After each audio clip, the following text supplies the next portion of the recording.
champion. If this scene looks somewhat familiar, well, you've probably seen the fruit stand before. You see, Sylvester Stallone ran past it in the movie Rocky. Jeff Chandler grew up just 3 blocks from 9th and Washington. He used to sell shopping bags here in the Italian market for a nickel apiece. By the time Rocky ran through here, they must have been getting a quarter for him then. Quarter? Yeah. What's up, Chandler? All right, home. Rocky was a fictional character and a fictional champion.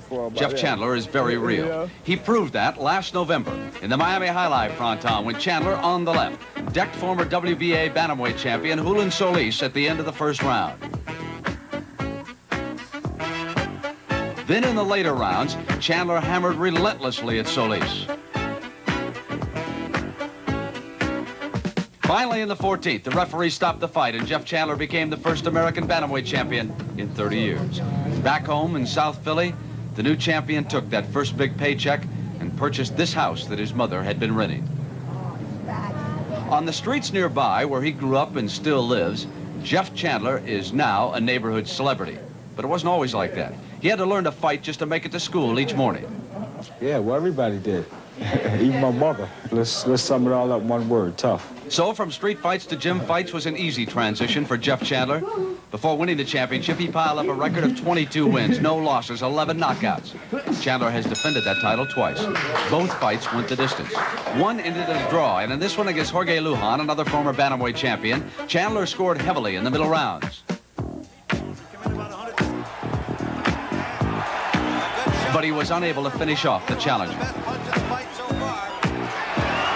That raises one major question about Chandler. Does he possess a knockout punch? Yes, I do. Yes, I do. In fact, if I ever catch them 2 guys again, I'm going to take them out. Chandler is training hard for next week's rematch against Solis. He runs through a couple of sparring partners a day. He rates the challenger as the best boxer in the division. Well, what Solis will do different this time, I think, is box a little better. Don't be so aggressive, because you know that being aggressive won't get him nowhere. Just wear him out, because I'll still be there. What I'm going to do different is start a little earlier, much earlier. I got him down in the first round. I'm going to try to get him down in the first minute this time. When he's not training, Chandler is back on the streets and playgrounds with his South Philly buddies, and that may not be the best place for him. He was recently charged with possession of cocaine following a routine traffic arrest. That case is yet to come to court. So the champion has more on his mind than simply defeating Julian Solis.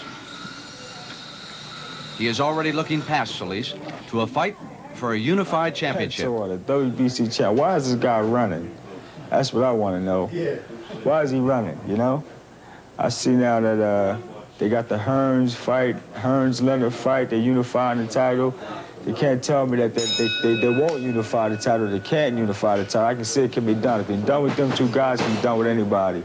I want my title unified. How about it? Now, that fight is coming up live, 4:30 p.m.